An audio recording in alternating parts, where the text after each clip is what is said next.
yesterday. And then I also want to show you some resources.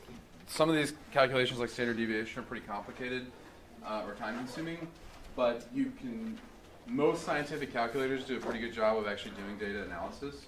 And so most calculators can actually do this process for you a little bit quicker and also probably more accurately, like less room for mistakes. So this was the example we were looking at yesterday. I gave you some pointers. You might look a little different than this, but because I had to copy this from some old slides, but same results, right? There's this formula for the standard deviation, and it's built with the idea of what the standard deviation is trying to measure. And so I kind of walked through yesterday kind of what the formula is, like why we use it, which is not actually that important. The important part is that you actually know how to use it if you're going to calculate a standard deviation by hand. And the way you use it, right, is you make a column of observations. Then from each observation, you subtract the mean. So that means you have to calculate the mean. And then those are your deviations, above or below average. Then you square those to make them positive. Those all get added up. So we added up all of those yesterday. Then you can plug your values in the formula. The division is always one less than the sample size, and that's a correction for sample bias. But anyways, that's how it turned out. So that should look vaguely familiar. True? Yep. Okay, so what you might want to consider doing is you might want to consider learning how to do this on your calculator, though. So in the in Module 2, I added it today. I don't know what kind of notifications Canvas sends you or whatever, but I don't know. I just add stuff, and I don't know if you guys ever know about it. But in Module 2, right near the top, I added this page called Calculator Resources. So my recommendation is to get the TI-30XS. It's the teal one. And I don't really have the time or really the resources to go through and find tutorials for every single type of calculator. So that's why I just make a recommendation on the calculator, and I'm only going to show you or provide you resources on how to work with that one. So it might be worth spending the 15 or 18 bucks or something to get that one, just so that you can be on the same page with what I'll post in Canvas. Plus you don't have to buy a textbook, so maybe you can spare 18 bucks on the calculator. I think they're 15 or 18 bucks. But anyways, the point is, I put those resources on there. I linked to a TI-30XS in case you're wondering which one it is. It's this teal one. It looks like they're 15 bucks on Amazon right now. And then I also showed you how to do, or I provided you some resources for how to do the data calculations like mean and standard deviation on your calculator. So, and then I put a YouTube video in there of a guy doing it. It's not mine, but it's a pretty good example. Because what the TI-30 has is it has a nice little interface where it gives you lists, and you can actually plug data into those lists. And then the calculator will do all the calculations for you.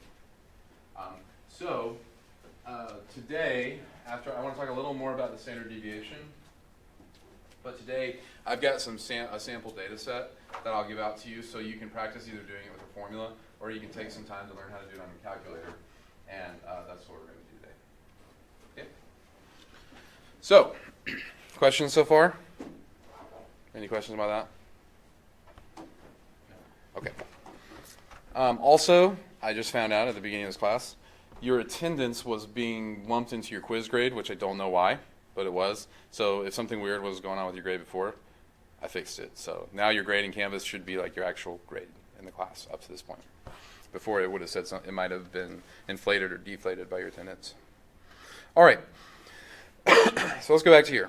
So all that stuff is posted in Module 2. If we ever need calculators later, I'll also do that in Module. I'll put it in there with any tutorials or resources you might need. But there's some properties of the standard deviation that are important. So as a reminder, yesterday, right, I told you what the goal was. So it measures how far, on average, the data is from the mean. Okay. So, and the way that it works is that if you have a larger standard deviation, then that's telling you that your data is spread out, is more spread out. Okay, so it's like if you have, we'll just look at the bell curve. You might have a bell curve that's very wide and flat because you might be distributed very generously across your range. If you have a smaller standard deviation, though, then what that's telling you is it's telling you that even if it's the same center, it's telling you that your population is kind of more condensed around the mean. So I'll do that in blue. So smaller standard deviation, that equals that your data is more condensed. Did you start a recording? Oh man, that's a good question. I don't think you did. Huh? I don't think you did. I should give you guys a stipend for keeping me on track. Oh, Oh, you I did. did start one. Ha. That's right. I'm better than I thought I was. No, it's good for me to check. All right. So that's how it works. Okay. So one way the standard deviation can be used is to compare populations. So if I have one set of students over here and one set of students over here, and they have different standard deviations, like in their test scores, that tells me something about my classes. It's telling me, this class is very consistent, this class is all over the place, or something like that. Okay. Or if they're very similar, it tells me that they're behaving very similarly. And then a few other things. First off, it's always positive. And that's because it's just a square root, and it's just the positive version of the square root. And there's one more thing I was going to say about it.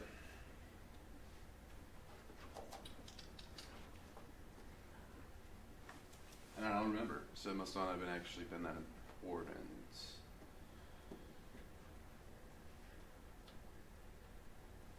I don't know.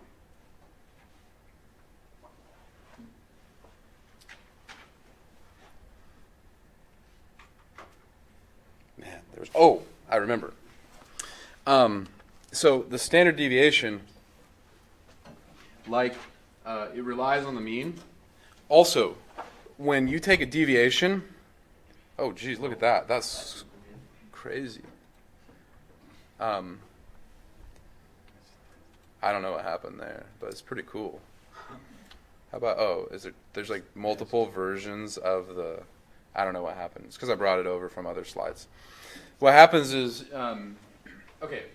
so these deviations tell you how far they are from the mean, like above average or below average. Now, this person was pretty close to average, and when you square 1.8, it gets a little bigger.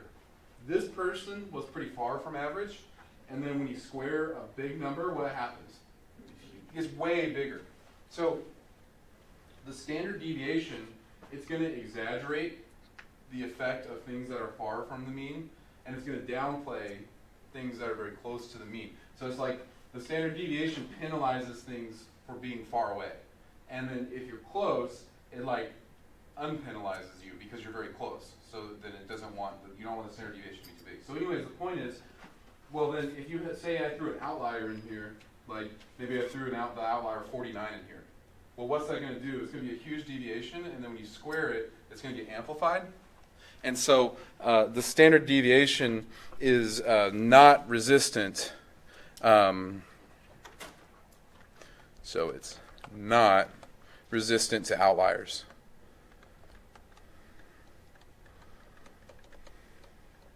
Okay, it's not resistant to outliers, and it generally goes, I'll say in quotes, it goes hand in hand with the mean.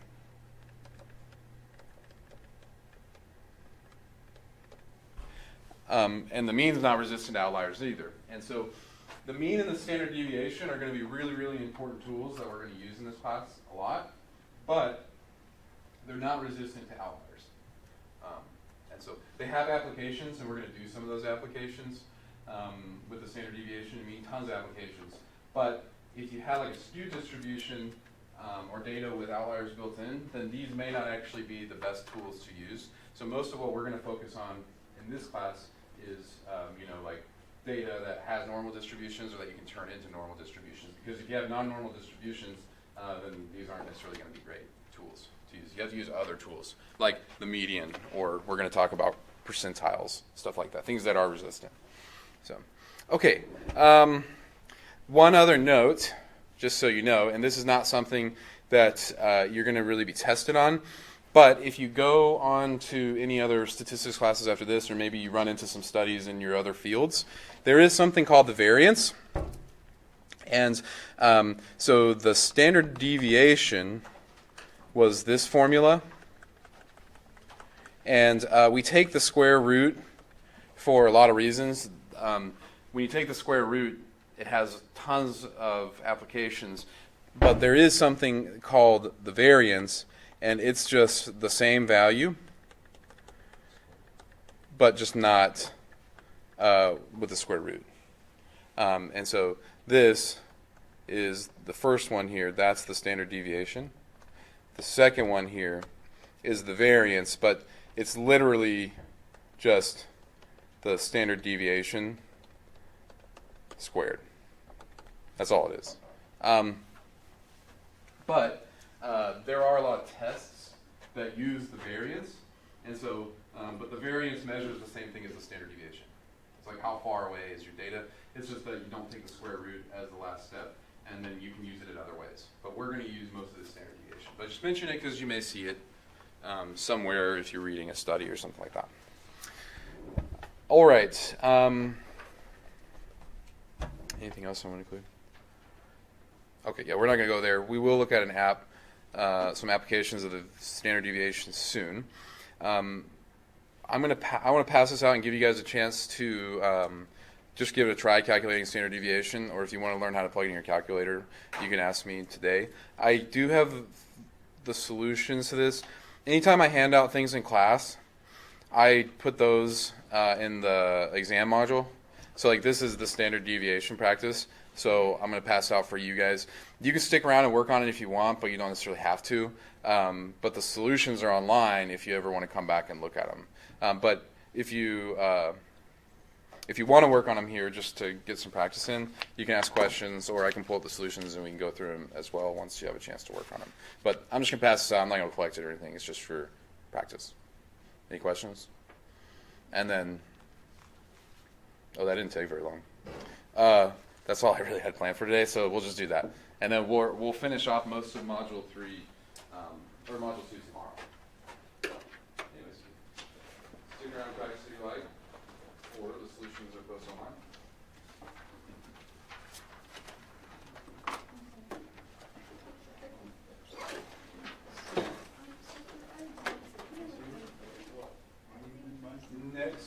I think next Thursday is our first exam.